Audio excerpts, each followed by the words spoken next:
Merci de rester scotché au programme de Dakaractu. Donc, pour revenir de plus belle, ci li nga xam ne soxal na le procès de opposant Mame Mbaye Niang à Ousmane Sonko. Et je vous le disais tantôt, Maître Ndoumbe Wane, qui avait la parole, a livré ses appréciations, donc son observation par rapport au dossier.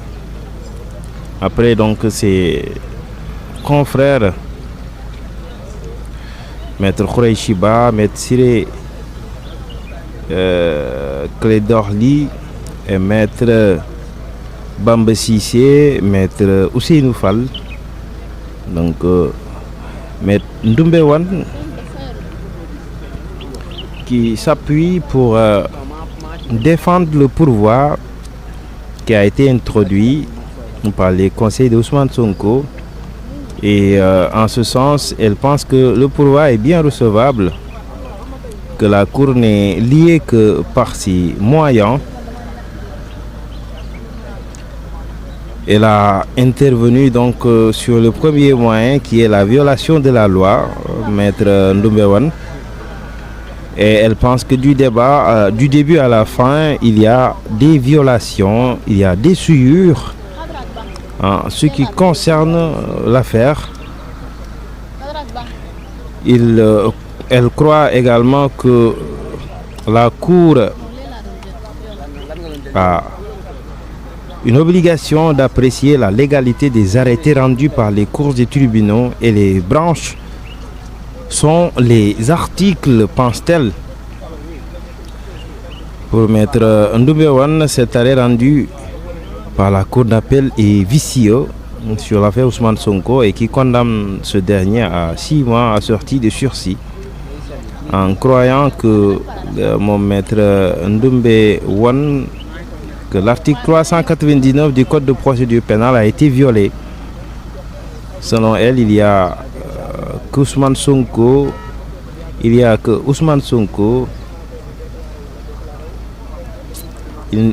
dans cette affaire de Ousmane Sonko qu'une décision jugée au mois de mars est enrôlée 17 jours après en appel.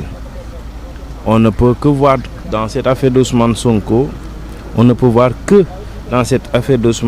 une affaire dont la décision est rendue et qui a été enrôlée 17 jours après en appel. Elle qui est donc une praticienne du droit a fait savoir qu'elle n'a jamais vu une telle démarche depuis donc qu'elle est avocate. Elle a insisté sur la violation de la loi parce que selon elle, les arrêts réputés contradictoires ne font pas l'objet de jugements d'opposition. Pour elle, la citation date du 12 avril 2023. Le procureur général, selon elle, a instrumentalisé l'huissier Wende Dieng de citer Ousmane Sonko. Et elle laisse entendre que ce prétendu Babacar Thiam, qui prête être le président de parti, l'huissier n'a pas été à la cité Keur Gorgui, mais à la maison du parti qui est sur la VDN. Et sous ce rapport, aucune preuve n'a été rapportée pour dire que Ousmane Sonko a reçu la citation ou s'il était en connaissance de cet acte.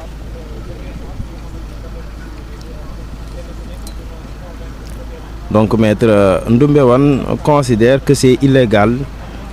Ils ont recopié la liste des avocats de Ousmane Sonko du jugement pour l'insérer dans l'arrêt de la Cour d'appel. Cet arrêt donc juge Maître Ndoumbe Wane de la Cour d'appel est une catastrophe avec la violation de l'article 711 du Code pénal qui exclut la diffamation des délits de contrainte par corps. Maître Ndoumbe Wane qui rappelle que la diffamation est un délit de presse et que la contrainte par corps ne peut jamais être prononcée dans un délit de presse. Ce qui veut dire que la Cour d'appel a violé l'article 711 du Code pénal. Le délit de presse ne peut pas faire l'objet de contraintes par corps, casser l'arrêt et censurer l'arrêt.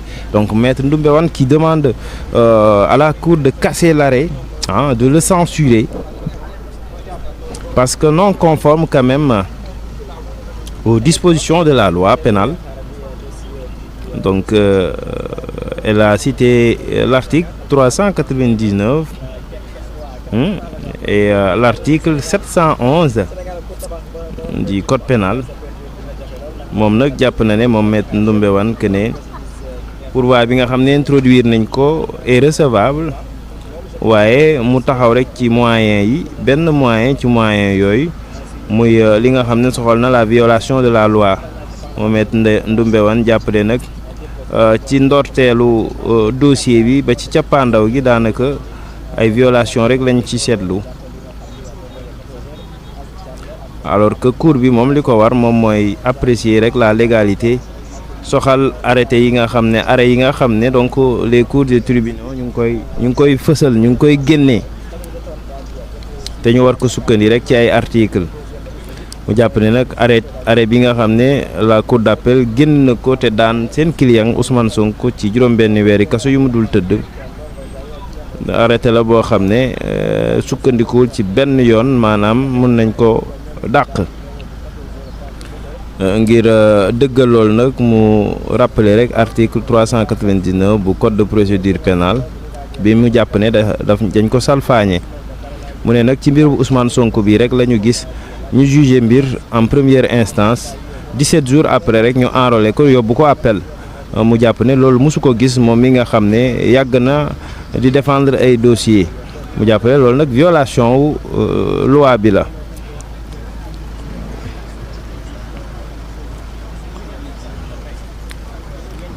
gannaaw loolu nag jàpp na ne wax na également ci li soxaloon présence su avocat Ousmane Sonko ci arrêt boobu nga xam ne rendre nañu ko, moom mu firnde ne nag ne la ñu def ci document bi mooy recopier rek avocat Ousmane Sonko yi daal di leen dugal ci liste bi, alors que teewewuñu woon ba ñuy rendre li nga xam ne moom mooy arrêt bi. ma gis na ne sax arrêt boobu ab catastrophe la ci boppam, ndax violation ya ñu nemmeeku soxal article 711 bu code pénal bi nga xam ne dafa exclure li jëm ci wàllu tuuma, dafa génnee dàq li jëm ci wàllu tuuma, te ñu li jëm ci wàllu tuuma daf ko génnee, maanaam daal di ko rek donc séparé ak li ñu mën a duppee contrainte par corps, les délits de contrainte par corps. moom Maître Ndoumbe Wane ba léegi jàpp ne sax mbirum diffamation boobu ab délit de presse la, donc alors que li nga xam ne moo soxal contrainte par corps mënuñu ko prononcer, mënuñu ko maanaam jël dogal donc ci lu soxal ab délit de presse, mënuñu ko booleek ab délit de presse. moom loolu mu ngi ci li mu ci namm mooy rek li cour d'appel, donc arrêt bi cour d'appel jël dafa violé rek article 711 bu code pénal, ndax jàpp ne délit de presse mënuñu ko boole ak li nga xam ne moom mooy contrainte par corps. looloo waral sax mu demandé à ce que ñu neenal li nga xam ne moom mooy arrêt bi ba pare woolu ngir ñu censurer ko. moom Maître Ndoumbe Wane loolu mooy plaidoireem ci wàllu bi. moom nag waxul benn yoon cette fois-ci ci li nga xam ne soxal na lii nga xam ne moom mooy exception d'inconstitutionnalité yi nga xam ne ay naataangoom yu njëkk a wax soulevé woon nañu ko. donc daal loolu mooy li nga xam ne Maître Ndoumbe Wane yëkkati na ko ci ay kaddu. sànq ñu ngi seen Habib Sy muy génn ci salle bi, génn na ci locaux cour suprême, dal di jëlaat wotoom rek dal di dem. ñu ngi koy seetlu sànq ci ay image moom Habib Sy qui a également validé son ticket donc pour la phase de parrainage concernant donc les candidatures à la candidature pour la présidentielle du 25 février 2024. On attend encore de voir yeneen candidats yi ñoom ci li nga xam ne soxal na cette phase de parrainage ndax jàll nañ ko. ñu ngi ko doon rappeler sànq également ci conseil ki nga xam ne Abdoul Mbaye fee ci conseil constitutionnel moom nag il a été admis au second tour, maanaam dafa war a régulariser rek ay parrain. waaye Cheikh Alassane Sène bi nga xam ne jàpp nañ ne du bokk ci jongante yi ndax ajourné nañ ko gannaaw bañ contrôler ay parrainage am. Abdoul Mbaye nag